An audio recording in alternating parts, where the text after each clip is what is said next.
Friends, welcome to a new video with me, Richard Clements. Had a couple of weekends off of riding. Had a bit of a busy period from sort of the beginning of May to well, until 2 weeks ago really. So decided to have a bit of a rest from doing it, and anyway, back at it again today. 200km ride out to Talybont reservoir.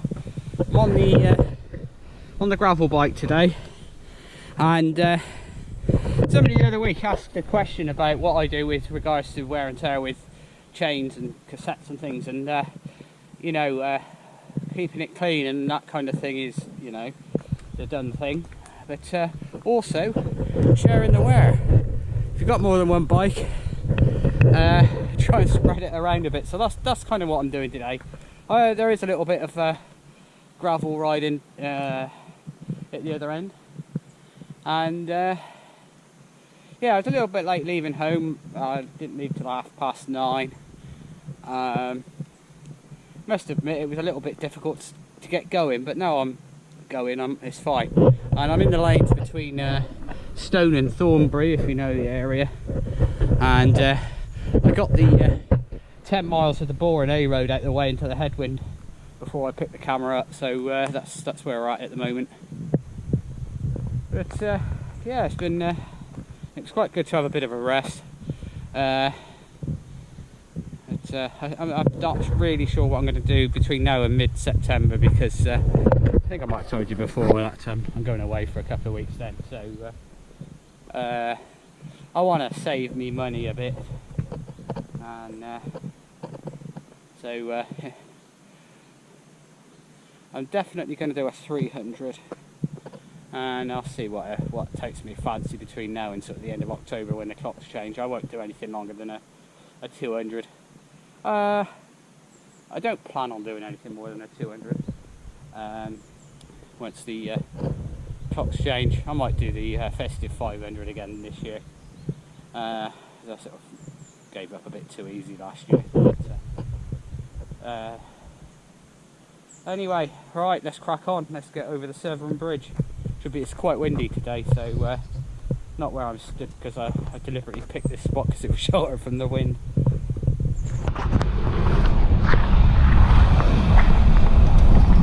So I'm pretty glad I've changed directions. The wind's pretty strong today.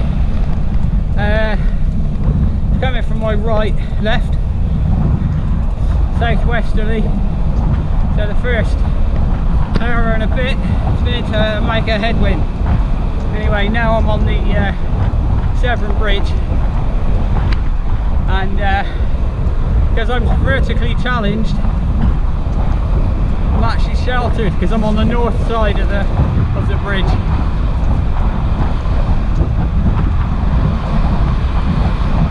Caught a glimpse of a bit of rain just now ahead.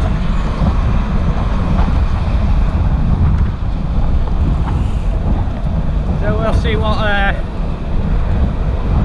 we find.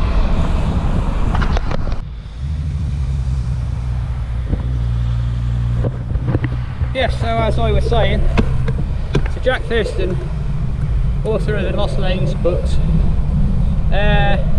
does this video, doing this video series called Slow Cycling, and on the latest one I saw, it started back there, cycled up to Hereford on the River Wye, stayed the first night camping in Biblin's campsite, had breakfast in the Saracen's Head. So if you've ever done one of Mark Migwy's Audaxes, you'll know the Saracen's Head at Simonjat. And then worked their way up to Hereford. Anyway, as I said, there's a series of those. And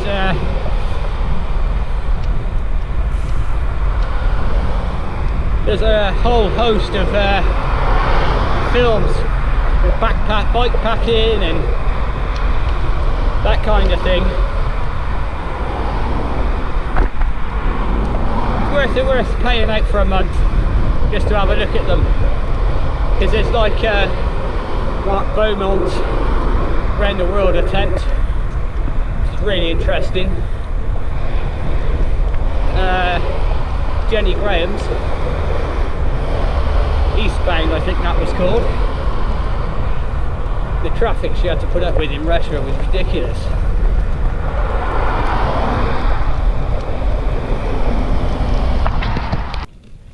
So you join me on the scenic route. So if you've ever done Brian Chapman or the Reservoir Cymru, and you'll know the climb with the alpacas on the top. Well, basically this is the scenic route up to that ridge, and well, as you can see, this is barely paved. But what happens is I come up here, join a normal lane again, and then drop off the edge of the ridge in a very steep descent, and then join the main road back into Usk. But I'm not coming back the same way because this descent is so steep. Last time I rode up it, I ended up walking.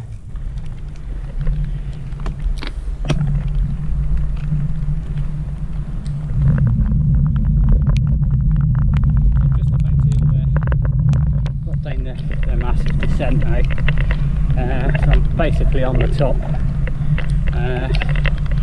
Yeah, the route up the Talybont alpaca is certainly the fastest way up. Oh, I've got a bit of a shower now. It's yeah, that's the edge, going off the edge of the earth. That's yeah, there seems to be a few of these showers just blowing through, which is annoying. But hey ho. And you can see through the mist Brecon Beacons over there. So I'm going off to the right and around then up the Usk Valley to Talybont reservoir. I don't think I'm going in the actual village today. There's a few tracks that I'm going to go along. I might actually go and find somewhere to stand under the trees to shelter from this rain. Well, I'm now in Usk, so I'm over that massive ridge, and coming down the wall of death. It started raining quite heavy, so that was wet all the way down there, and it had all moss on the road. So that was a bit scary, but once I got on the road at the bottom there, the weather completely changed. The roads dried up, and the temperature rose by about 5 or 6 degrees, so that was good. But yeah, now I'm just stopping for a bit of a drink and a sandwich here in Usk, in a sort of town square. So have a munch on that and move on.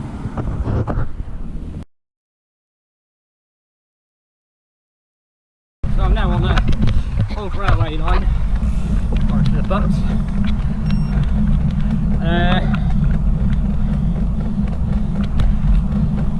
So Labrick is to my right, Climb of the Tumbles to my left, and I'm basically going up the Usk Valley on the old railway line.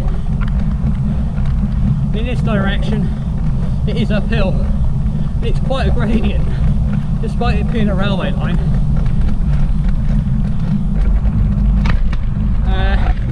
Yeah, I've just gone over the tumble climb, the bottom of it.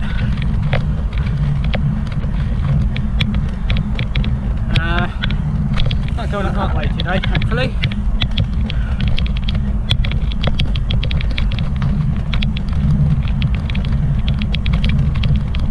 About 10 miles from Talybont now. And well, you can see the previous purpose of the track I'm on, and it's part of Route 46 of the National Cycle Network. Goes off up to Bryn Mawr in this direction. I have a sneaking suspicion it turns into a gravel path after that. Aye. I'm off down the hill, back on the road for a bit, and then I'll rejoin a path a bit later on. Going by this board on the side here, it would appear that horses used to drag sort of carriages up there, and that's actually quite a steep, well, it's not steep, but it's one of those gradients where you think, oh, I'm creeping up here, but looking at the Garmin, it was registered as a climb, so that says it all really. Ooh, it's getting warm now. Anyway, let's crack on. So I've just winched myself up from this village here, and you can see Abergavenny in the far distance, and the climb up to the Tumboy is the other side of this bush here. It's yeah, I could just see the road, to be honest. But yeah, I'm getting a bit hot and sweaty now coming up here. This was a bit of a drag. And the valley road down there, the Glenusk estate and what have you, is down in the valley there. And I have a sneaking suspicion I'll drop down again in a minute. But that's a good bit of training, if nothing else.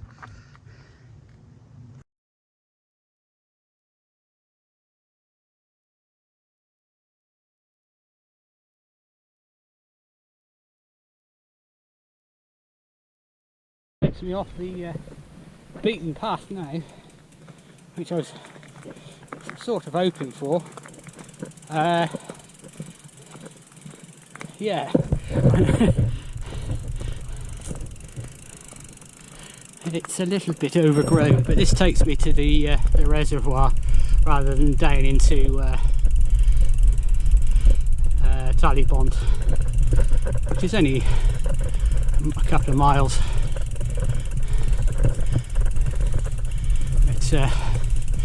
Oh, you can see the blackberries starting to come out now. That's a sign of the end of summer, isn't it? That's a shame. Oh, there's a gate up here I was going to get on, but I'll wait until I'm the other side of the gate.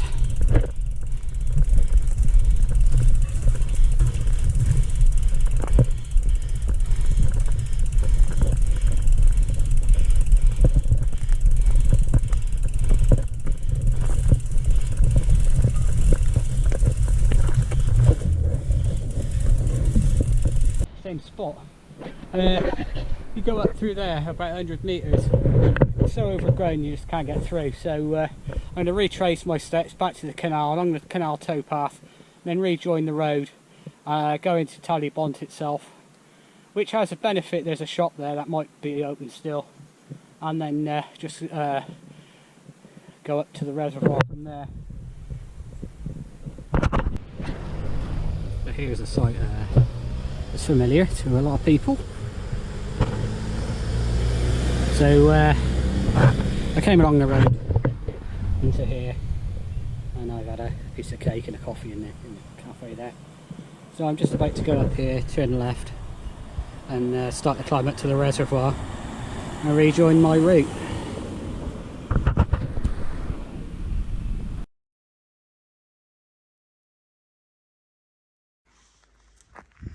So then folks, I've climbed up out of Talybont on Usk, past the reservoir, which is actually just around the corner, and the road follows the valley up, and then basically you hit the head of the valley and there's a 20% climb for about, well, a good mile.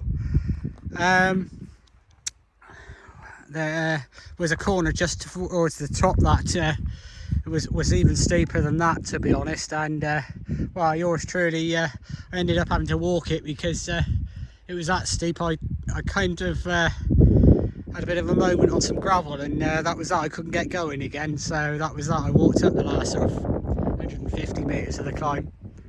But yeah, what a stunning place. I'm glad to, this is the turn for home now. I'm going to be honest, I'm feeling a bit tired today, so but anyway, yeah, so as you can see, we're in the Brecon Beacons. I'm not sure what these hills are here, but I do know that the other side of this pointy one is Penny Fan. and you can actually ride round, and there's a bridleway which you can ride up, and you go through a sort of a, well, it's called the Gap, and it is just that. It's like a chunk missing out of the ridge, and you drop down the other side and it takes you all the way into Brecon. And I have done it once, but I don't think I'd do it again. There's one bit literally at the Gap which is definitely hike a bike. It's like carry the bike on your back for about, well, I suppose only about 100 feet or so, but yeah, you got to go up these rock steps if you like, and it's just not rideable. But yeah, I mean, the weather has got so much better. That's better.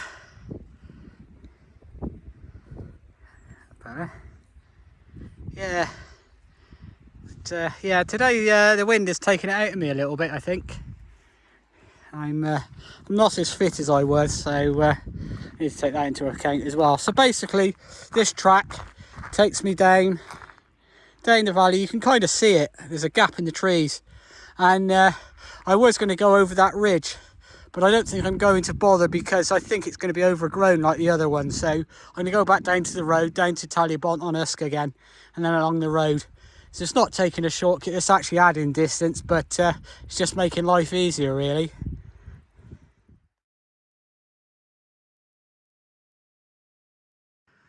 I'm further on down the track now, a half a mile, and I've now got a view of the back end of the lake there. With you can see the hills in the background. Absolute stunning view.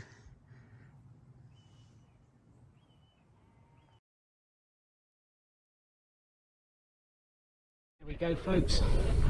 I'm stood on the dam at the end of the reservoir here, and that was certainly quicker coming back than it was going out. So if you ever come out this way, don't bother with the road, go up the track. It's a lot more of a gradual climb. The road climbs up a little bit, and then wham, there's a wall at the end of it, so be warned. As you can see, there's the entrance to the youth hostel. Oh, it's down there.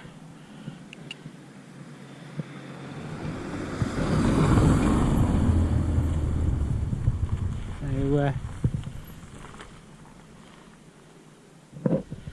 yeah, so back down the road there to the Talybont, the village, and then back along the main along the lane towards Crickhole direction. It's going to be the slowest 200 I've done in a long time.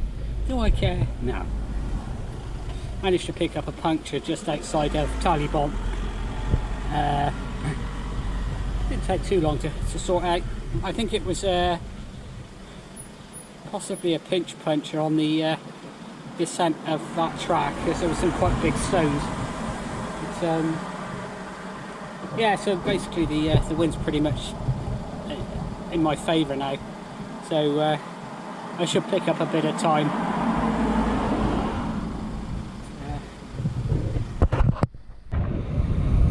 Coming into Usk now, and hopefully you can see the windmill over the top of the corn. It's quite high, that.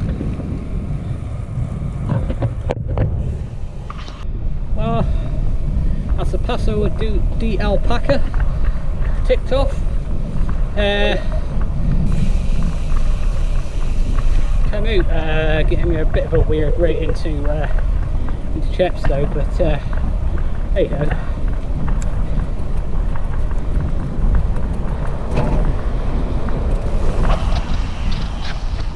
Well, folks, that's another 200 ticked off. Bit of a sack of custard today, to be perfectly honest, but scenery was fantastic. The weather was a bit all over the place, a bit like me really. Anyway, I'll see you on the next video.